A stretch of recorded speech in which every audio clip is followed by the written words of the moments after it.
ओम गंगणपतये नमः। ओम श्रीमद्गुरुचरणकमलेभ्यो नमः। आज आप लोगों के लिए एक ऐसे विषय को हम प्रस्तुत कर रहे हैं जो बहुत ही उपयोगी है जीवन में। हम लोग सभी किसी न किसी पंडित से, विद्वान से, गुरु जी से, ब्राह्मण से, पुजारी जी से कुछ पूछते हैं। हमें ये व्रत बता दीजिए, हमारे ग्रह कैसे चल रहे हैं, मेरी कुंडली देख लीजिए और हम आगे कैसे कैसे क्या करें, कोई मुहूर्त बता दीजिए, कन्या के विवाह का, पुत्र के विवाह का, गृह प्रवेश, गृहारंभ इत्यादि बहुत से प्रश्न जीवन के हैं जिनको हम विद्वानों के समक्ष प्रस्तुत करते हैं। तो प्रस्तुत करने का नियम शास्त्रों ने बताया है। अब उसका पालन जहां तक हो सके हमें करना चाहिए। इसके लिए शास्त्र कहता है, आदौ संपूज्य रत्नादि विरत गणकम वेदयेत स्वस्थ चित्तम। गणकम गणितज्ञ, दैवज्ञ, ज्योतिषी जो विद्वान है, जिसके पास आप जाकर के अपने प्रश्न का, अपनी समस्याओं का समाधान पूछ रहे हैं, उनके पास स्वस्थ चित्तम, पंडित जी जब शांत चित्त हों, उनके विचार एकाग्र हों, उद्विग्न नहीं हो, तब आप उनके सामने जाइए। अब ये एकाग्रता पंडित के पास कब आती है? हम लोग तो दिन रात कभी भी पूछ लेते हैं। शास्त्र कहता है एकाग्रता तब आती है कि जब पंडित जी सुबह संध्या वंदन पूजा नित्य कर्म करने के बाद अपने आसन पर शांत चित्त होकर ईश्वर का स्मरण कर रहे हैं। सबसे बड़ी बात तो एकाग्र चित्त की वह है। उस समय पंडित जी का जो मन है वो बिल्कुल निर्मल है और ईश्वर सापेक्ष है, क्योंकि जो भी पंडित जो बात बतलाता है वह पंडित नहीं बतलाता। गुरु जी की, विद्वान की, पंडित जी की आराधना बतलाती है। पंडित में कोई सामर्थ्य नहीं है।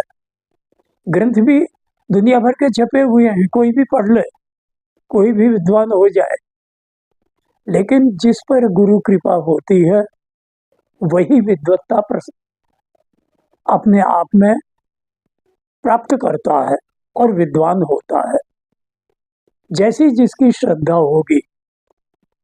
तो आदौ संपूज्य रत्नादि भी, ये राजाओं के लिए, महाराजाओं के लिए, धनिकों के लिए तो कहा कि आप रत्न, हीरे जवाहरात, पत्र पुष्प फल, दक्षिणा, वस्त्र इत्यादि लेकर और ब्राह्मण के पास, विद्वान के पास, गुरु जी के पास जाइए और उनसे वो समर्पण करके फिर पूछिए, उनको भेंट कीजिए।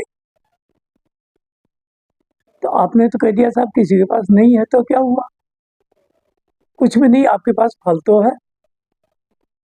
आप एक फल लेकर ही गुरु जी के यहाँ चले जाइए, क्योंकि निष्फल जाएंगे तो निष्फल ही रहेगा। निष्फल का अर्थ कुछ भी नहीं दिया आपने, तो आपका कार्य आधा तो वैसे ही कमी रह गई, आधे में तो पूरा नहीं होगा। ये सत्य है। आप दक्षिणा दे सकते हैं, यथोचित दीजिए जितनी आपकी शक्ति है। आपकी शक्ति 1100 रुपये देने की है, 1100 दीजिए। आपकी 11 रुपये देने की है, 11 दीजिए। एक देने की है, एक देने की है, दीजिए। पंडित जी समझते हैं सब, वो आपको उचित चीज बता देंगे। और श्रद्धा रखिए आप उनमें। आप गए, अरे यार कुछ नहीं है इनके पास, तो मत जाइए आप। आपकी जिसमें श्रद्धा हो विश्वास हो वहां जाइए, पूछिए, विद्वान आपको अपनी ज्ञान शक्ति के आधार पर, ईश्वरीय भक्ति के आधार पर सब कुछ बताएगा और वह घटित होगा। आप उनके बताए अनुसार काम कीजिए, आपको सफलता मिलेगी। काम करना उतना है जितना उन्होंने बताया। जैसे किसी पंडित जी ने कह दिया कि आप 108 बार हनुमान चालीसा शिव मंदिर में पढ़िए, आपने कहा पंडित जी मैं तो नहीं पढ़ सकता।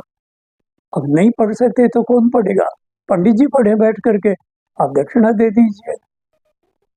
अन्यथा आप 108 पाठ कीजिए, आपको लाभ होगा। ग्रह बाधाएं ऐसे नहीं दूर होती हैं, यह हमारे पूर्व जन्म के पापों का परिणाम लेकर के आती हैं और हमें इस जन्म में सचेत करती हैं। हम उसी रूप में उनका आदर करें, उनकी पूजा करें।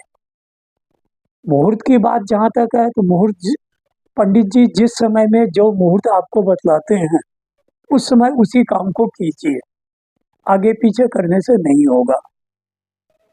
उदाहरण के लिए किसी को नींव लगानी है और पंडित जी ने कह दिया मध्याह्न में घड़ी देखकर 12:15 से 12:25 के मध्य में आपको शिलान्यास करना है। अब वो करना ही है, सब कुछ कार्य संपन्न पहले हो जाएंगे और शिलान्यास का काम जो भूमि में स्थापन करना है तो वह अब पहले हो जाएगा। इस प्रकार से हम जब उनके निर्देशानुसार काम करेंगे तो विद्वान का आशीर्वाद मिलेगा, देवताओं का आशीर्वाद मिलेगा और हमारे कार्य सफल होंगे। ओम।